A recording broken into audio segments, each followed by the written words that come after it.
Crisis গ্রুপের প্রতিবেদন, সরকারের সামনে অত্যন্ত কঠিন পথ, কতটা সত্য? শুনলেন শিরোনাম, এবারে বিস্তারিত। সাথে আছি আমি মাহমুদ আবদুল্লাহ।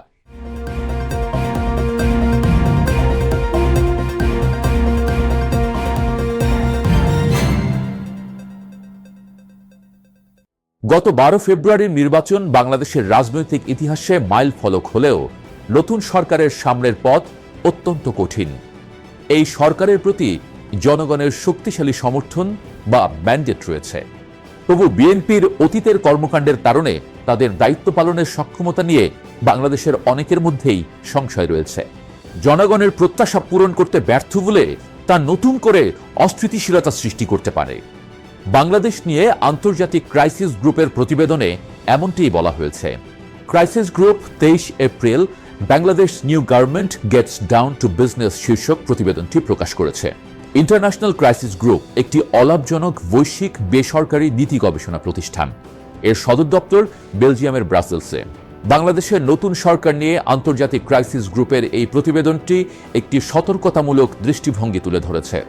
তবে বাস্তব পরিস্থিতি বিশ্লেষণ করলে দেখা যায় প্রতিবেদনের অনেক পর্যবেক্ষণ আংশিক এবং দেশের চলমান ইতিবাচক পরিবর্তনকে যথেষ্ট গুরুত্ব দেয়নি। প্রথমত, নির্বাচনের গুরুত্ব নিয়ে প্রতিবেদনে ইতিবাচক মন্তব্য থাকলেও এর রাজনৈতিক তাৎপর্য পুরোপুরি অনুধাবন করা হয়নি। প্রায় 2 দশক পর একটি অংশগ্রহণমূলক ও শান্তিপূর্ণ নির্বাচন অনুষ্ঠিত হওয়া শুধু একটি প্রক্রিয়াগত সাফল্য নয়, বরং এটি গণতান্ত্রিক পুনর্জাগরণের সূচনা। এই নির্বাচনের মাধ্যমে জনগণ যে স্পষ্ট ম্যান্ডেট দিয়েছে তার নতুন সরকারের জন্য একটি শক্তিশালী ভিত্তি তৈরি করেছে, যা প্রতিবেদনে যথাযথভাবে প্রতিফলিত হয়নি।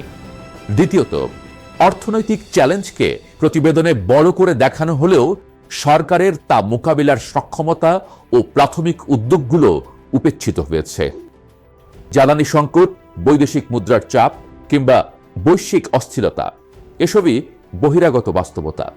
তবু সরকার দায়িত্ব নেওয়ার পরপরই মূল্যস্ফীতি নিয়ন্ত্রণ, বিদ্যুৎ সরবরাহ স্থিতিশীল রাখা এবং নিম্ন আয়ের মানুষের জন্য সহায়তার কর্মসূচি চালুর মতো বাস্তবধর্মী পদক্ষেপ নিয়েছে। এসব পদক্ষেপ অর্থনীতির পুনরুদ্ধারের সুস্পষ্ট ইঙ্গিত দেয়। তৃতীয়ত, আওয়ামী লীগের ভবিষ্যৎ নিয়ে প্রতিবেদনের অবস্থান একপাক্ষিক। একটি রাজনৈতিক দলকে রাজনীতিতে রাখা বা না রাখার প্রশ্নটি কেবল বাস্তবতার বিষয় নয়, বরং এটি আইনি প্রক্রিয়া, জবাবদিহিতা এবং জনগণের ন্যায়ের দাবির সঙ্গে গভীরভাবে সম্পর্কিত। আন্তর্জাতিক মানদণ্ড অনুযায়ীও গণতন্ত্রের জবাবদিহিতা নিশ্চিত করা অপরিহার্য। ফলে এই প্রক্রিয়াকে অস্থিতিশীলতার ঝুঁকি হিসেবে চিহ্নিত করা বাস্তবতাকে সরলীকরণ। বিশেষজ্ঞদের মতে বর্তমান পরিস্থিতি ঝুঁকির চেয়ে রূপান্তরের সুযোগ বেশি। দক্ষিণ এশীয় রাজনৈতিক বিশ্লেষকরা মনে করেন বাংলাদেশ এখন একটি ট্রানজিশনাল ফেজে রয়েছে, যেখানে দ্রুত সংস্কার এবং রাজনৈতিক স্থিতিশীলতার মধ্যে ভারসাম্য বজায় রাখতে পারলেই দীর্ঘমেয়াদে শক্তিশালী রাষ্ট্রীয় কাঠামো গড়ে উঠবে।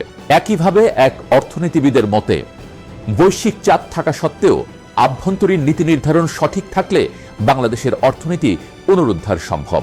চতুর্থত, প্রতিবেদনে বিরোধী দলগুলোর সঙ্গে সংঘাত এড়িয়ে চলার পরামর্শ দেওয়া হলেও সংস্কার বাস্তবায়নে প্রয়োজনীয় রাজনৈতিক দৃঢ়তার বিষয়টি গুরুত্ব পায়নি।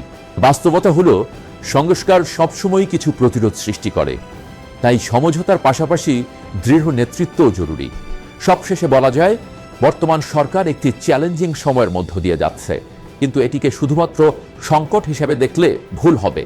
শক্তিশালী জনসমর্থন, সংস্কারের সুযোগ এবং প্রশাসনিক পুনর্গঠনের উদ্যোগ সব মিলিয়ে এটি বাংলাদেশের জন্য একটি সম্ভাবনাময় সময়।